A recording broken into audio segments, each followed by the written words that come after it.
is done. I see you.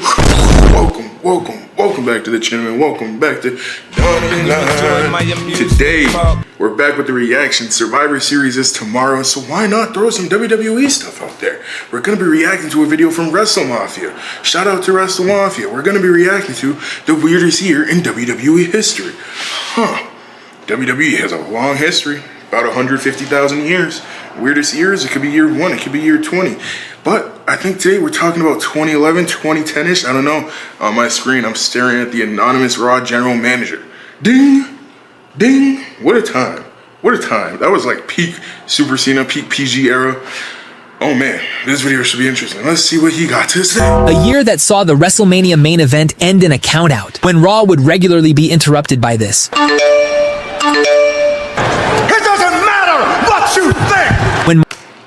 In retrospect, that was low-key, they were just playing with the times. That was such a crazy storyline to have. I don't even remember who the anonymous GM was. I think it was revealed to be Hornswoggle or something like that. But just mid-match, mid-promo, Mark Henry and Big Show broke the ring.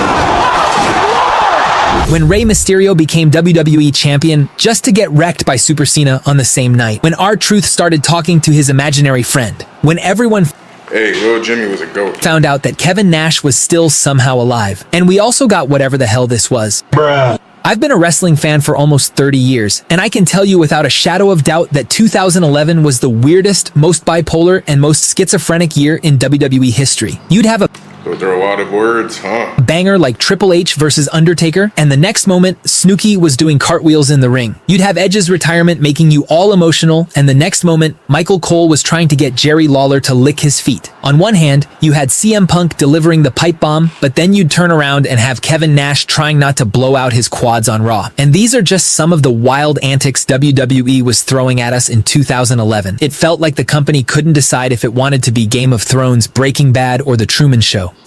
Damn, those were all on in 2011? I've never watched Game of Thrones. I did watch Breaking Bad. I did watch The Truman Show. But I feel like they were older than, or newer than that. Game of Thrones 2011? What the fuck? So what exactly made 2011 the weirdest year in WWE history? What were the baffling moments, storylines, and creative decisions that turned Monday Night Raw into an unpredictable fever dream? And how did a company manage to produce the most exciting angle in a decade and some of the most embarrassing television in the same year? Let's take a trip down memory lane and relive the insanity that was WWE in 2011. The year kicked off with WWE building toward WrestleMania 27, and right from the start, something felt off. The Rock had returned to host WrestleMania, which should have been a huge deal on its own, but instead of letting that moment breathe, WWE immediately jumped the gun. Rock and Cena immediately started tearing into each other, and the seeds were planted for their Mania encounter, which was more than a year away. That is crazy. I think that was the only time, I don't know, correct me if I'm wrong, but they presented the WrestleMania main event, maybe it was definitely the main event, it should have been the main event, it's Rock vs. Cena, but a whole year in advance. Satellite promos, John Cena carrying on his own, Rock coming right in. That was crazy, bro. This meant you basically just blocked off any even potential plans that you could try to use to build somebody up, because you know it's going to be Rock vs. Cena in that spot. The actual WWE Championship match at this year's show was treated like a meaningless obstacle in the way of the real story. The Miz was the champion heading into WrestleMania 27, and shout out to The Miz though, heavily underrated. I'll say that forever, a stamp on that. That belt looks like it was made for The Miz, man. The Miz, he main event to WrestleMania. He won in the main event to WrestleMania. He defeated John Cena in the main event to WrestleMania. He's The Miz, and he's awesome. WWE made him feel like such an afterthought that most fans probably forgot he was even in the main event. The entire build focused on Rock and Cena trading insults, while Miz stood awkwardly in the background like a third wheel on a date. But when WrestleMania finally arrived, the main event somehow managed to be even worse than the build-up. The biggest show of the year, the main event for the most prestigious championship in wrestling, ended with both guys lying outside the ring while the referee counted to 10. But wait, it gets worse. The Rock, serving as guest host, restarted the match to give the fans a proper ending. Except his idea of a proper ending was hitting John Cena with a rock bottom, allowing The Miz to crawl over and pin the company's top babyface to retain the championship. So not only did the main event end in a non-finish, but when it was restarted, the face of the company got screwed in the middle of the ring to set up a match that was more than a year away. Hey, a win is a win. Shout out to the Miz. Message was clear. This WrestleMania didn't matter. The Miz's reign didn't matter. All that mattered was planting the seeds for Rock vs. Cena next year, and everything else was just filler. After this disaster, The Miz went from WWE champion to a mid-card comedy act within months. But while the WWE championship picture was a mess, the World Heavyweight title scene on SmackDown was going through its own identity crisis that somehow managed to be even more confusing. Hall of Pain, though. Shout out to Mark Henry. In 2011, we got the biggest Rumble the company had seen to date. Instead of 30, you had 40 men in the Rumble, and honestly, it was pretty dope. You had John Morrison becoming Spider-Man, you had some cool returns, and in the end, it was Alberto Del Rio winning the Royal Rumble, earning himself a shot at Edge's World Heavyweight Championship at WrestleMania. If you think about it, WWE put the rocket on Alberto Del Rio's back, like straight to the moon. He came in, he won the WWE Championship, he won a 40-man Royal Rumble, he beat Edge at this WrestleMania, if I'm not wrong. He was a multiple-time WWE Champion, multiple-time World Heavyweight Champion, Mr. Money in the Bank. Like, Alberto! This should have been a straightforward story, but in 2011's WWE, nothing could be that simple. Edge successfully defended his title against Del Rio at WrestleMania, which was fine, but then I was wrong. just days later on April 11th, Edge came out on Raw and dropped a bombshell that nobody saw coming. After years of neck problems and multiple surgeries, doctors told him that one more bump could leave him paralyzed or dead. Just like that, one of the greatest performers of the generation was gone. The announcement came out of nowhere, and it left SmackDown without a World Heavyweight Champion. WWE decided to hold a ladder match at Extreme Rules between Christian and Alberto Del Rio for the vacant title. And in a feel-good moment, Christian, Edge's best friend and longtime tag team partner, finally won his first World Heavyweight Championship after 16 years in the business. WWE has a real way of doing that, huh? It's kind of like Rey Mysterio winning the belt after Eddie. It was a beautiful story. Fans were happy for Christian. It felt like WWE was rewarding his dedication and giving a deserving veteran his moment in the sun. And then Vince McMahon killed it 5 days later. On a random episode of SmackDown, just 5 days after winning the championship, Christian lost the title to Randy Orton. No build, no story, just Vince apparently deciding that Christian wasn't championship material and taking the belt off him immediately. I wonder what Christian did. He probably made Vince mad on the flight back or some shit. Walked out with the belt on the wrong arm. Got kicked off the flight and lost his belt on the same night. What followed was months of Christian begging for one more match against Orton, getting title shots, losing. Christian and Orton had good matches together, but the whole angle felt like WWE was punishing Christian for having the audacity to win the championship in the first place. The whole SmackDown title scene in 2011 perfectly captured WWE's inability to commit to anything. Edge retired, Christian became champion, then Randy dethroned him, then Mark Henry dethroned Randy, and by the end of the year, we had half a dozen title changes. But as chaotic as the title scene was, it wasn't even close to being the weirdest thing happening on WWE television. For that, we need to go back to the absolute circus that was WrestleMania 27. WrestleMania 27 wasn't just bad because of the main event. The entire show felt like WWE had completely lost the plot on what their biggest event of the year should look like. Michael Cole, the commentator for Raw, had turned heel months earlier and started feuding with Jerry Lawler. At WrestleMania 27, this feud somehow got almost 20 minutes of ring time. Hey, bro, I'm not gonna hold you though. OGs, no. Michael Cole, Jerry Lawler, that feud was...